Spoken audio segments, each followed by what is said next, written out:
All right. Well, hello, everyone. My name is Brandy Taylor. I'm going to be your host today. I'm the VP of Services for IPX, and many of you know IPX from our CM2 courses, and many of you have even achieved your CM2C or CM2P certification through IPX.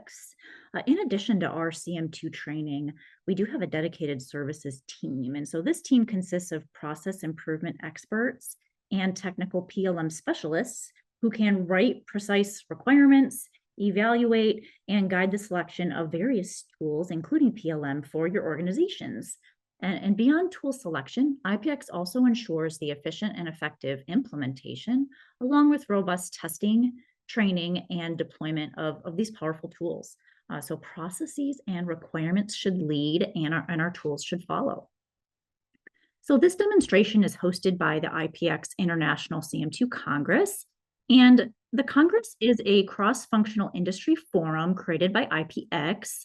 It brings together CM2 certified leaders from various industry sectors, including aviation, automotive, healthcare, energy, consumer products, medical services, and technology. So everything you can think of. So the Congress does aim to champion enterprise-wide process excellence and elevate global organizational performance through the adoption of CM2 principles. So sharing of our experiences is extremely important. The Congress focuses on inspiring, connecting, mentoring, and supporting CM2 certified professionals in successfully implementing the best practices and achieving integrated process excellence. We invite anyone who's on the call today who is CM2C or CM2P certified to join the Congress. Please reach out to me if you're interested in learning more. So over the course of a few one-hour sessions here, this one being the first, we'd like to share some insights into the integration of CM2 best practices across some of the leading PLM platforms. As you guys know, IPX is tool agnostic, but we do possess extensive knowledge in the leading PLM platforms. We have had the unique opportunity to collaborate directly with the VDR group in the past few years. We're proud to announce that Aras is a CM2 certified tool. And in today's demonstration, we'll focus on the Aras platform and its enhancements to support CM2 standards for product lifecycle management. The CM2 500 standards owned by IPX, these represent your business process requirements and standards. And the 500 standard encapsulates nearly 40 years of industry standard best practices, which really serves as your blueprint for improving your current state. It's designed to be tactical and fit for purpose. These requirements allow you to focus on specific problem statements and improve your ways of working to gain incremental efficiency and effectiveness within your business processes. The 600 standard that you see on the right-hand side of this table outlines the enabling requirements that support the end-to-end configuration management activities for tools such as PLM, ERP, QMS, etc. And these are the requirements that tool developers such as Aras aim to meet to ensure that their solutions satisfy CM2 standards. This session here today will highlight how the Aras PLM platform's incorporation of the CM2 principles can significantly benefit companies aiming to improve their product lifecycle management processes and ensure compliance with industry standards. So the VDR group will showcase how these capabilities can be leveraged to drive process improvement and organizational efficiency. So we do aim to be respectful of your time. We know we only are holding this demo here for 1 hour, and there's probably a lot more questions and insights that you may be interested in gaining. So we do invite you to send your questions through the chat box here, and IPX or VDR representatives that are on the call are happy to address those throughout the session. And we're happy to stay after as well if you have additional questions and answer those as well. But since we only have 1 hour, we do want to try to hold those questions till the end to give Ben the floor for as long as we possibly can. Also, we encourage you to reach out directly to either myself here or to Ben from the VDR group directly at any time after the session. We'd be thrilled to speak with you guys about any questions you may have. So enough from me. Thank you so much for attending, and we're extremely grateful for the VDR group for joining us. And at this time, I'd like to just hand over the demonstration and the floor to Mr. Ben Damaris, who is a Senior Manager of Aras Services from the VDR group. Thanks, Ben. I'll go ahead and stop sharing And I will give the screen to you, sir. Thank you all for joining.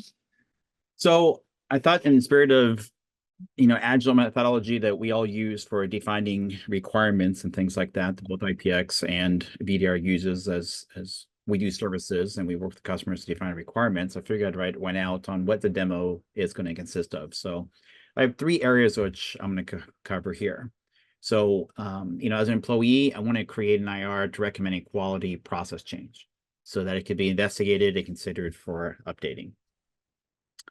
As a change leader, I want to create an IR against a physical item, 881 sprockets, so that we can demonstrate revising the physical item and its parent items.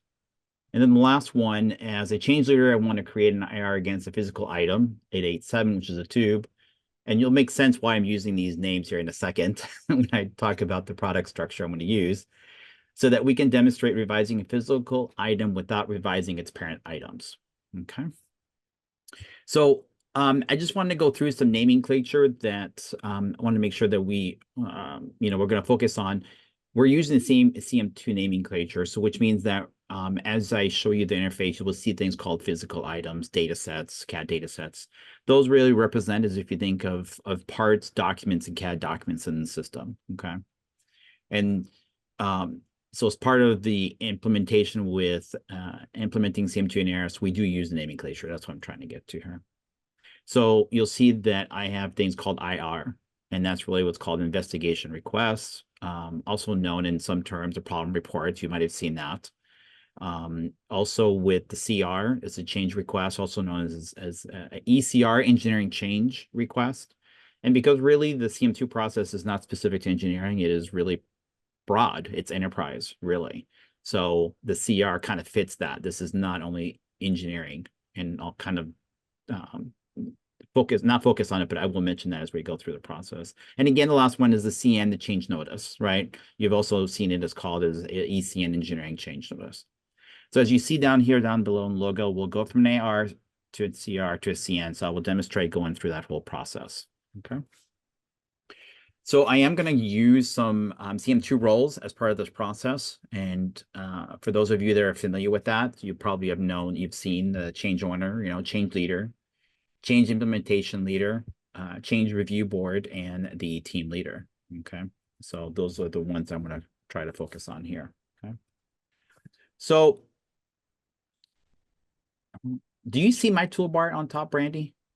The Zoom toolbar? I do not. You do not? Okay, then good. I just won't. I see it, but that's good. Okay. So this is Aras Innovator. So I'm already logged in. I'm already logged in as a change leader. And this is what we see as we opening it up. So as you'll see, as I go into change management, we have IR, CRs, and CNs. If I look under design, we see the physical items that we're going to focus on. And the data sets is where we see the data sets, and we see the CAD data sets in here. So in Innovator, we see specific items that are broken out into documents, data sets that are specifications, they're process plans, they're just documents, any type of document that you want. And then we have a section just specifically for the CAD data. So SolidWorks, Inventor, whatever, CATIA, NX, whatever CAD software you're using, that's where your CAD data is going to reside. And that's where you see your structure. So just to set up a baseline of how things look like before I go into a change process, let's take a look at the physical items in the system. So within here, what I've done is I wanted to create a simple kind of a BOM structure. So I chose a bicycle. Okay. I think we all can relate to bicycles. But you will also notice not all of the parts of the bicycles on there, just to represent a number of items that I can show a product structure. So this is our top level item, finished good, top level, whatever, how you want to call it. So I'm going to open this item up, and we see that we have some metadata information against it. And then we have our relationship information. This represents one level down. But let me take a look at the BOM structure. And I'm going to kind of maximize this a little bit here so we see the full screen. And I'm going to go ahead and expand this. And so this shows our full product structure from a bicycle standpoint. where we do have the assembly for the handlebars or even the fork assembly to the real wheel. All this is a kind of a simpler product structure. In this demonstration, I've released everything in the system. So this is our first kind of, hey, I've got a product structure, it's released. Now I want to go ahead and initiate an IR to investigate a potential change. And then we'll move that to a CR and then finally to a CN. Okay. For each of these items listed, like I mentioned, we have some fields information on this form up here that gives us the part number. We're going to have everything at release 1 right now, and we'll show that we'll change that to release 2. And I have everything state of released. So as we go through, I'll show you that. We do have the effectivity date, right? So the effective date does get set by the CN.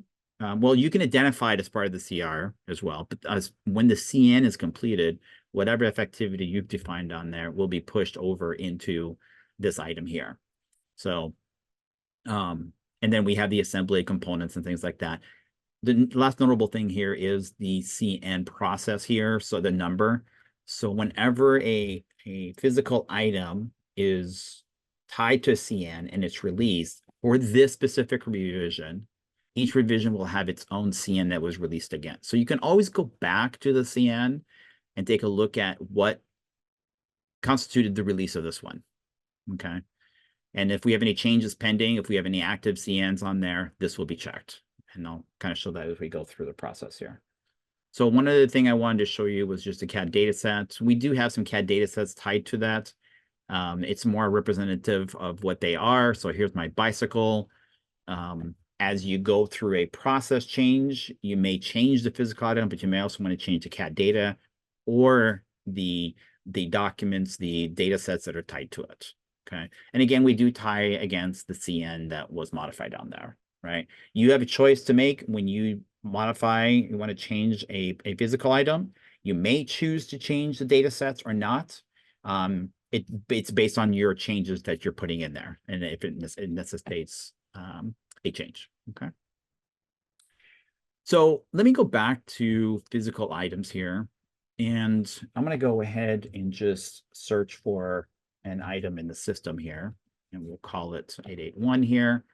So here's my sprockets, as I mentioned before in my user story. This is one of the items that we're going to modify. So I'm going to go ahead and open that up. I'm going to see that it does not have any children underneath that. So, but I do want to make a change to it. But first, I got to start off and send it to an IR process. So I'm going to go ahead and select an IR process. I can go ahead and if it's something that maybe from engineering directly, and you want to go directly and start a CR process, you have that option. You can start from an IR or a CR. Sometimes it's a first time release. You may just want to go directly to a CN. So we do allow that as part of our process here to do that. But we're going to go through the full process here. So we're going to initiate an IR process. And you'll notice that some of these fields on here are, you may have recognized them from a CM2 process standpoint of risk. You want to identify a risk for it, okay? And a priority for it. What's the origin? Okay, this is internal customer, supplier. And what's the reason? Is it correction? Is it prevent, improve? Let's do a correct. And then I can go ahead and type in some information about it. So I can do a title on here. I can go ahead and type in some text for the description. I'm a very fast typist. There we go. And then I'm going to do a proposed fix here and just, make it fit. Okay. So let me go back to projects really quick. So a project, we can do this a number of different ways. So you can identify each owner and leader as part of this. Maybe you're not project driven. Maybe you're not customer driven, and you want to identify those manually. On the other hand, if you are project driven, in this example here, I'm going to go open this project up. And I'm going to show you this project. And this project identifies each of the roles that are identified. So I just call it a demo project. It can be whatever you want to call it. You can have one, you can have 100, 200 projects. Each one can identify a team member. So my team members, my roles are, and my names are actually called change owner, user, leader. So I'm logging in as those specific names as I go through. So that way we can see it as we're going through the process instead of logging in as Jane or John or whatever. So each one is identified to a name in the system. And what's going to happen as part of that, let me go ahead and close back those out. These right here, when I hit save, it will, oh, maybe I should select the project first. Go back and select the project, hit save. These will automatically be populated based on the project that you have selected. Oh, man. Okay, well, didn't expect that one. So I will just manually change that. And this is where we can manually set these manually in the system. So let me see. Let me try this with administrator account. This is just an elevated account that I'm using here. And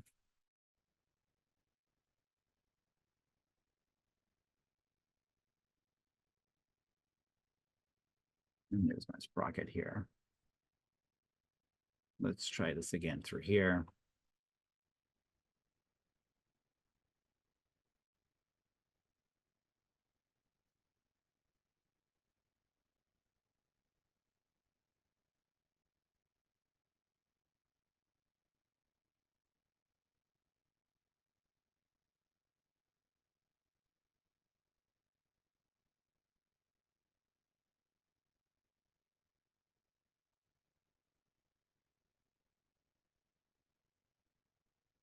Those got set. So I'm going to go ahead and vote this forward. So once I've got identified everything identified on here, I can add additional items, by the way, on here. So affected items, I can choose other parts that I want to. And by the way, it doesn't have to be just physical items. It could be the CAD data sets or the data sets as well that you can add in here. Okay. So I'm going to push this off to and build this forward. So just as can be any user in the system. You don't need special permissions to do this. It could be any user in the system that can submit something. So I'm going to go ahead and submit this for verification. And what it does is automatically it sends it over to the change owner to then review that. And that change owner is based on what is identified up here, which was taken from the project in this case. Okay. So let's go ahead and log out, and we will log in as a change owner in here. And we're going to look in our in basket for our item. And this is what's been assigned. So this, and the in basket will list everything that's assigned to me to work on. So we'll collect on the IR process here. And this is where we can review the information and determine, do we want to create a CR or not in the system? Okay. In this case, we do. So one of the first things we're going to do is we're going to go ahead and convert this to CR item. It copies all the information across from the IR. So you notice all my text came across on there. I'm going to go ahead and pick an effectivity date now because it will error out to me later if I leave it blank. We do make sure that these are filled out before we complete certain steps in the process. I've identified this item here as one of the items that we want to go ahead and do a review against, a change review. And let's go and hit done. Okay, it's still doing it, and I'm not sure why it's doing it in this case. So I will do those manually. And we can always look to see who it's assigned to by going to the sign-offs tab on here. And this is the change owner, so I'm logged in as the wrong person. That's what I was trying to figure out where I was left off. So let's go back to the change owner.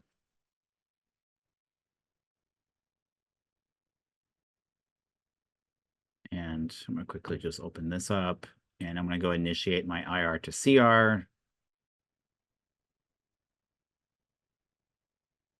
And then let's go ahead and hit save.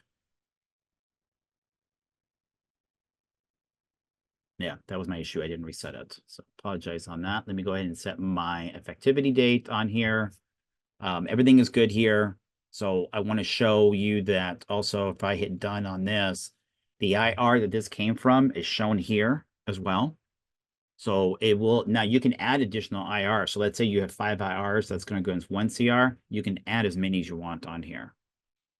So I'm ready to go ahead and vote forward. Before that, there are files you can add to here as well. So any files that may help with the review process that can be added, maybe from a customer, cost sheets as well, if you want to identify anything of the costing wise in here. And this can be customized to other things as well. We've also done dispositions as well. So we have some customers that have a disposition tab that can identify if they want to, what they want to do with the stock that they do have. So I'm going to go ahead and vote this forward in here. And there is going to be an error message that is going to pop up here. And the reason it's doing that is because we want to make sure that every IR, CR, and CN is in the proper state as we go forward. This is telling me that we have an open IR that has not been pushed over to a pending. So I created the CR. I'm going to mark this off, and I'm going to say I verified this. So once this is in a pending state, now I can go ahead and vote this forward, and this now makes it into a review state. Okay. So a change leader can go ahead and log into the system. So we're logged back in as a change leader. Again, I can go to my in basket and I can view my tasks that have been assigned to me. Also tells me kind of the title of the CR as well and what project is associated. So if you want to filter down based on certain projects, or if you're looking for a description that you may know. And now I have my IR identified on here. Now, I do want to mention is what I'm going to show you kind of like the workflow process here. Let me bring this in the back right here. So this is the workflow process for the CR, right? So as you can see, as we're going through this, we've submitted this, we're doing a CL review, we'll send it to an implementation change assessment. Now, this is kind of what we've done here as original, I'm marking it as an original workflow process, but this is what we're going to be using in this system. It's been modified for this particular customer, is that they wanted to change this process here and do a route CR. They wanted to remove that and put the CRB in its place. And they also wanted to do a fast track from here over to here, as opposed to this doing a fast track. So the bottom is more of when you work through the CM2 process. But just want to kind of mention that, hey, we can change the process to maybe fit the needs of your specific organization, as we go through this process. So this is what this customer had chosen to do. As long as the intent is there on following the CM2 process and is there, then that's, you'll see CN assigned, approved, disapproved. These are all naming that you're familiar with on scene as you go through this. So let me go ahead and make this wider again here. So let me go ahead and just push this through, and we'll vote this forward, and we'll do a full track in this case. This is where you can vote. You can do a fast track approve, fast track disapprove, but you can also do full track. So we'll go ahead and do a full track on here. And now it's going back to the change owner. So I will go ahead and log out and log back in as a change owner.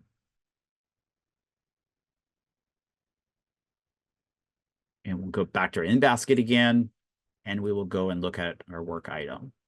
And as if you look at our work item here, this is where then you can make a determination of what you want to do here. If you want to do the, the assessment, right? This is really the enterprise assessment, change assessment. This is where you need to determine what you want to do with it. You may include additional things as well as you're going through this process.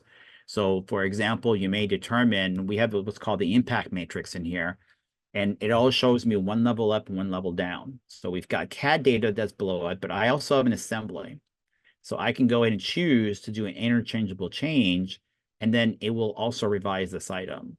And I can do the same thing here and do an iterable change. So that takes me up all to my bicycle, and it will do a change as part of all of those. And revise, I should say. It will revise from a 2 to a 2 to a 2. Okay. So we'll go ahead and hit done on that. So we've completed our work. And so now I want to go ahead and send it over for, in this case, in the way that this customer had chosen, we're going to send it to a CRB meeting. Now, again, the CRB meeting could be done differently. You'll notice that the CRB went back to the change leader in this case. And that's because you could choose if you want to have a on-hand, like a physical CRB meeting that you all meet in a room for that, or you can choose to actually assign members of CRB meeting directly into here and they vote individually. So in this case, I'm just the change leader held a meeting and they got the feedback from the users and then they determined the path to take. And so change leader, and then we will go. And basically the change leader would vote on behalf of the CRB meeting and they would put their notes on there. So this activity is CRB meeting. So when I open up the workflow, the actual CR, the state is CRB, but it's change leader that you're logged in. Okay. So from here, I want to go ahead and sign off on this. So on behalf of them, I could put any comments I want, update the ticket or send it back for further review. So I'm going to go ahead and do a CRB review approval. So they approved it. And then from here, we've gone ahead and send it to a change leader. Normally it goes to a change implementation leader. In this case, I'm sending it to both. I'm just going to simplify this path process here. This is where we create our CN. So from here, again, I will do a CR to a CN process, and this will open up a new tab. Again, it will carry all the information across for you and have that identified on the form. So here's all my information. There's additional information here, like due date. So you wanted to specify a due date. I'm going to go ahead and do the 9th on that and apply that. Okay. And I now have identified these items that will need to go through a process and to get revised from a 1 to a 2. So let's go ahead and click on done on that. And then we do list out all the affected items in the individual list here as well as we go through this process. I am going to make a slight change to this on here, revise and revise on this. So, but this will list out all the items in a table here, which you can export out as well if you needed to export this out for any reason. But the impact matrix always show you one level down. So let's go ahead and push this through and we will vote for this and push it to submit. And this will send it to, oh, wait, I got another error here. And the reason I got this error again is because I failed to move the CR to a pending state. So let me go ahead. And in this case, I actually did forget that I had to do the step, but that's why we put these measures in place so that people don't forget to do the task.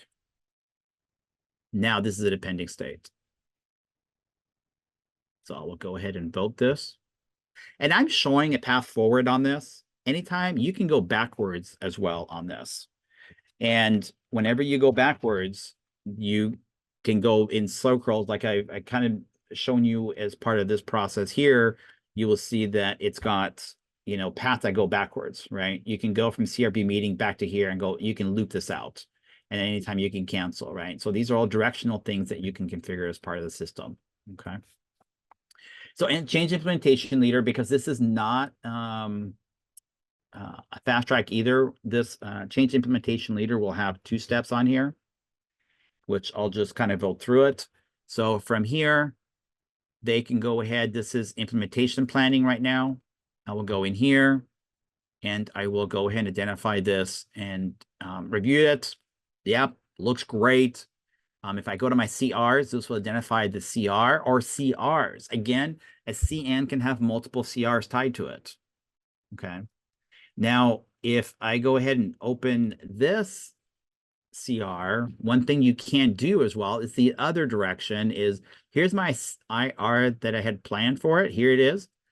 Here's my CN. You can have multiple CNs against one CR as well, and they will all be listed here.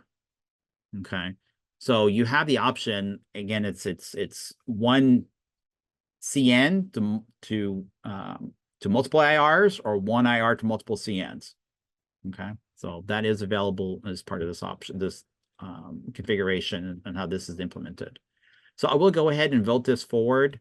And again, I said, because this is a full track, it's going back to CIB, Change Implementation Board. So it happens to go back to the Change Implementation Leader. I'm just going to go ahead and vote this through.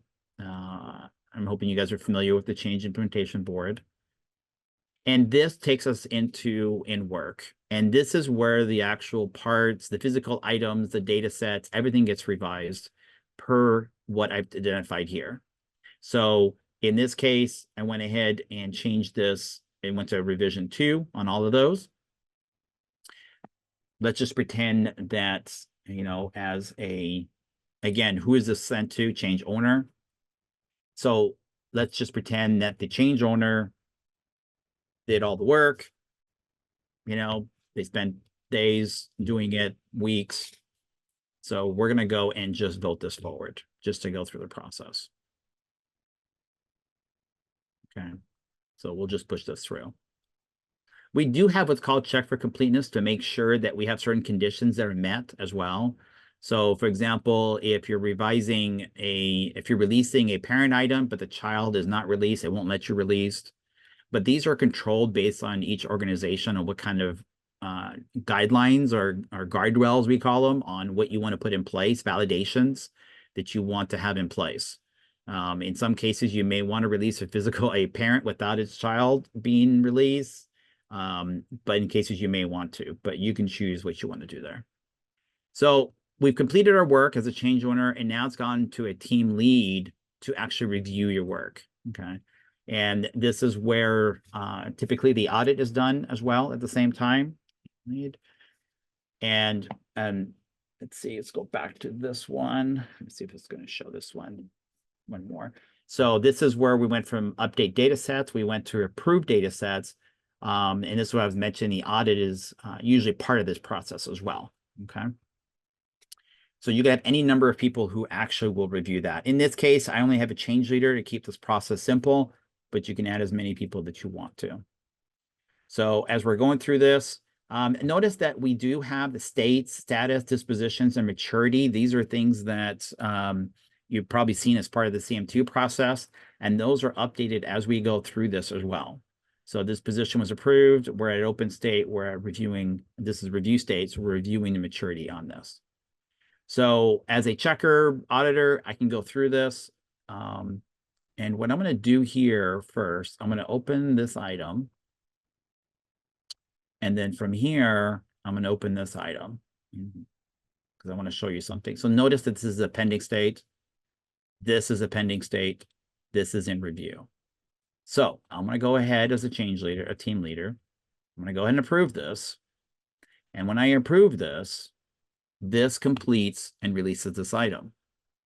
When I go to my CR, let's refresh this. Now this is closed. So we go backwards and we close everything downstream as you go through the process, right? That's part of CM2. You don't close out to your IR CRs until the CN has been completed. Or if something is canceled, then it will close them out.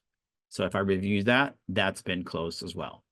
So we have a complete loop of everything that got completed as part of the process here. Okay. So that takes us all the way from a loop. Now, what I'm going to do is I'm just going to push a change because I just wanted to kind of review one additional change as well as we go through this. And let me go back and log out. And I'm going to go change leader here.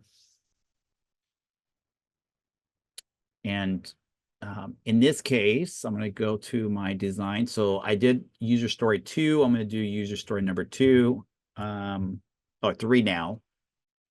And what I'm going to do on this one here, just to keep it, we've gone through IR, CR. I'm just going to push this into a CN process here. Okay. And just for demonstration purpose, normally you want to go through the IR/CR process, but you've already seen it. I'm just going to fast track this into it. I do want to, and before I go too far, actually, let me clear this out here. So remember we revised the bicycle So there's my CN for it. And if I look at my bicycle, I had set my date, my effectivity date to 8/10. And notice my effectivity date got pushed and got added in here as my revision 2, even though I released it today. And that's my new CN that's tied against this one. Okay. And if I were to open up my previous one, that's 27/10.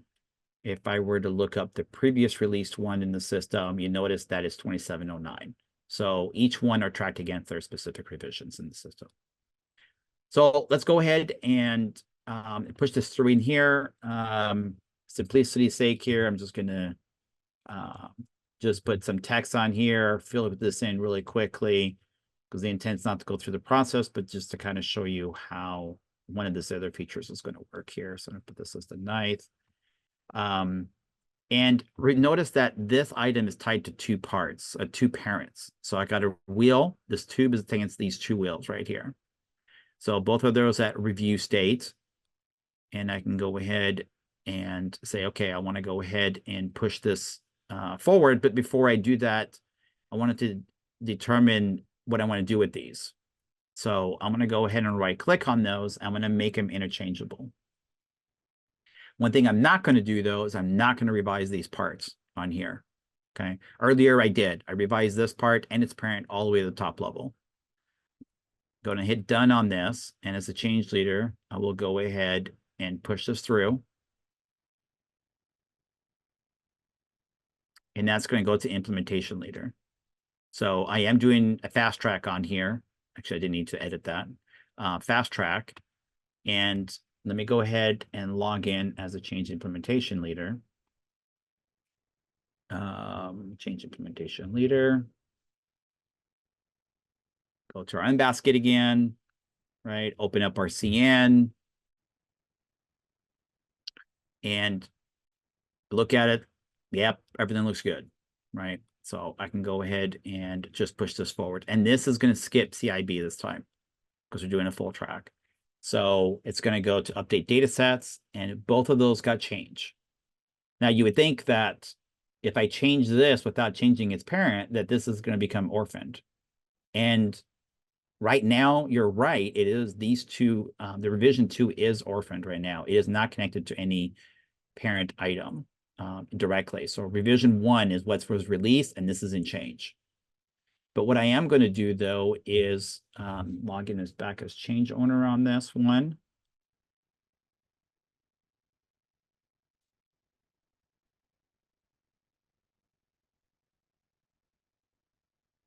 And we're just going to go ahead and, again, I'm going to push this through. Okay. So complete that. We're at team lead. So again, I'll log out and go back in as a team lead.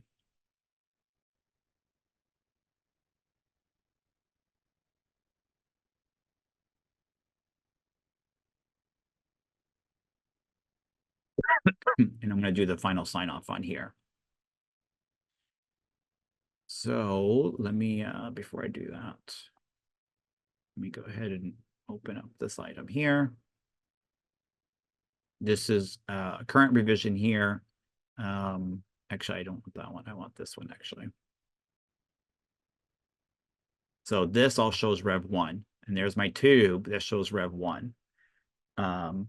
That's what's in the system today. And that's what's being released today. So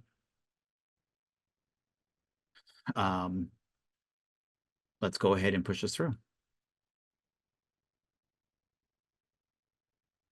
I'm going to approve this. And then this is my rear wheel. And you notice that this item now shows 2, but this stays at 1. So this is a good indication of if you're doing form fit and function that doesn't affect it, then you just want to make a simple change to one of the components. Maybe it was a typo, maybe it was something in there.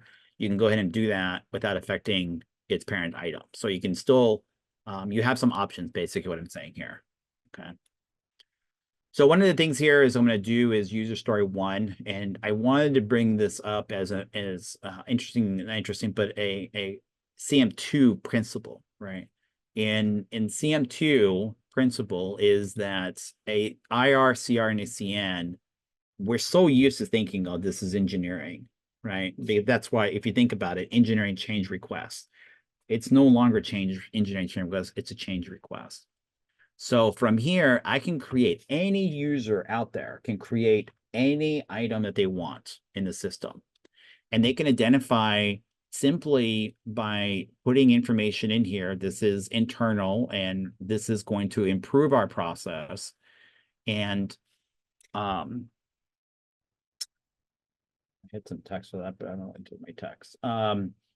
So in here, I can go ahead and indicate that I want to change the quality process plan, right?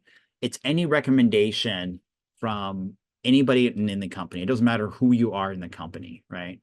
So I'm not attaching any physical items to this. And you could do it as a document. If you want to do a document process change, you can do that as well.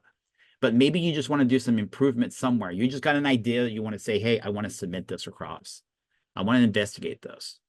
So this can be done just as you would with any process. It doesn't have to be engineering specific. It could be quality. It can be process plan. It could be something, something business related. It doesn't matter, right? So we actually have a customer using this for feature enhancements as part of the Aras Innovator solution. If a user thinks of something they want to improve, they just go and create an IR. They don't attach anything. And then they just push it off to the various steps in the process. And think of it as a CM process. Instead of revising a physical item like I was doing, or a CAD or a document, it was actually changing Aras Innovator. So the CR becomes a review process that do we want to implement this change in Innovator, yes or no? And then it becomes, do you want to go ahead and make that change? So yes, I want to make the change. So you create a CN, and then the CN process, you actually make the change into Innovator. Maybe it was add a new field on the form, or in this case, the quality process plan. Maybe you want to update a document, okay? So I'm only mentioning it because Innovator, we think of PLM, and we think of change management as part of PLM, but it's really could be enterprise, right? It could be anything in your organization that you want to change as part of that. Okay. So I'm not going to go through the whole process because we've kind of gone through that, but I wanted to at least identify, hey, I created an IR, I want a process plan, and then I can just step through the whole process again, just as we did earlier to go through that. Okay. So I'm going to kind of end it here to see if we've got any questions.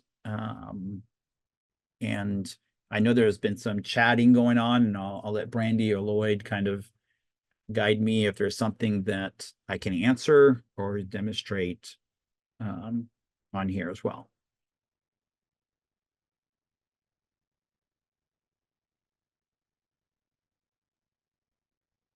I believe Lloyd tackled all the chat questions. Lloyd, is there anything specific that you think we should discuss?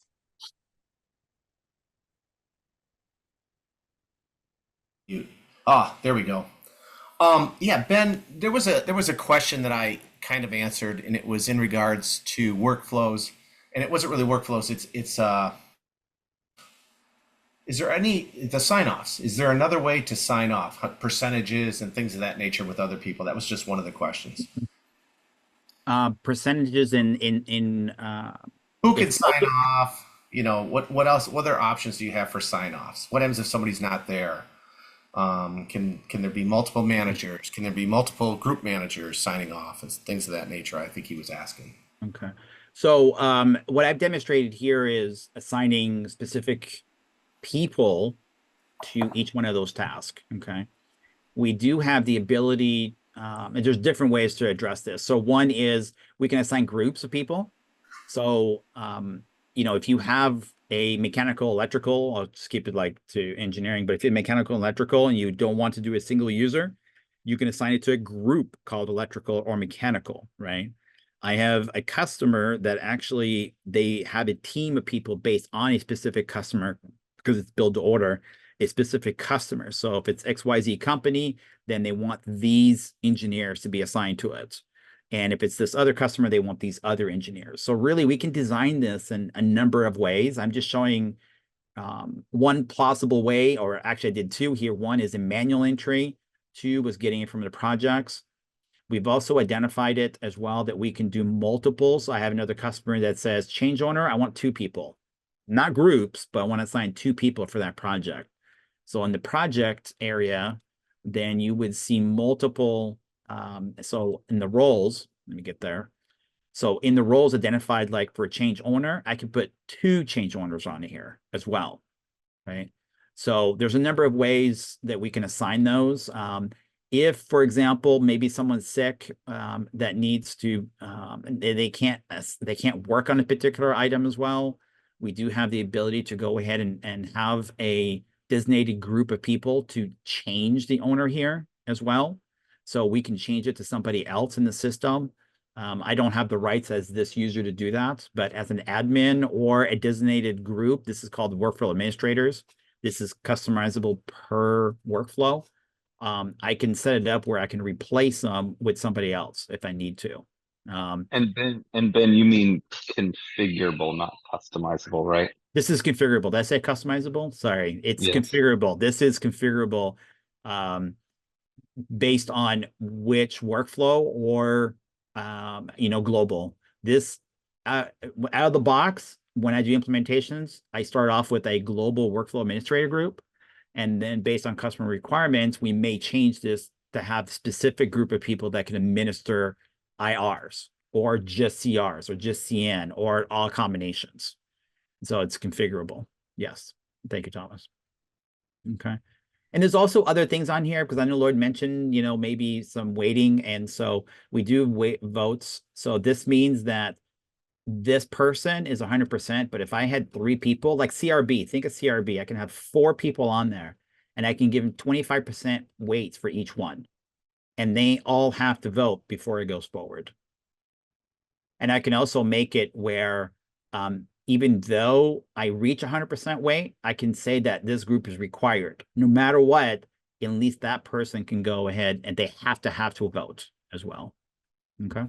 Hopefully that answers the question. Anything else, Lloyd, that you saw? No, I think I got everything else. Thanks, Ben. Yeah.